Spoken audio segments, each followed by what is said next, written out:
Hello guys आपण मैंने केमती अच्छे आम भलरे अच्छु गाइस। ये आज आमर संध्यार ब्लॉग तो संध्यार ब्लॉग रे आमर जर्नी केमती होता है आप आज देखिए।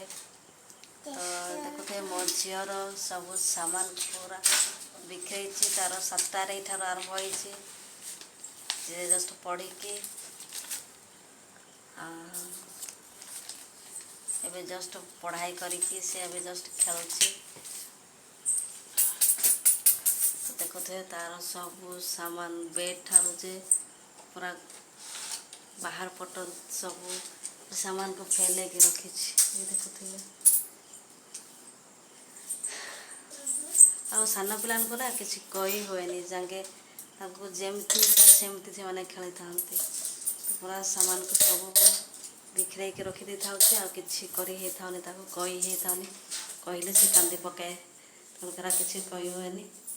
तो आज आमर आज मो हजबैंड दिन ड्यूटी थी तो तेणुक नाइट ड्यूटी थी तेणुक दिन में सब खाना बन देती तो से खाई जाइए। आज आमर माछ होता और डाली भात दिन में बन देती से खाई जाइए। आमर अभी खाना भी मुझे 3टार ही खाई आ भोक नहीं खाया इच्छा भी होना। तो चला मैं सका खाना मोर हो डायरेक्ट।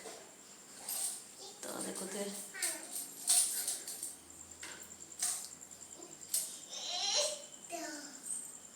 तो देखा नेक्स्ट ब्लॉग में।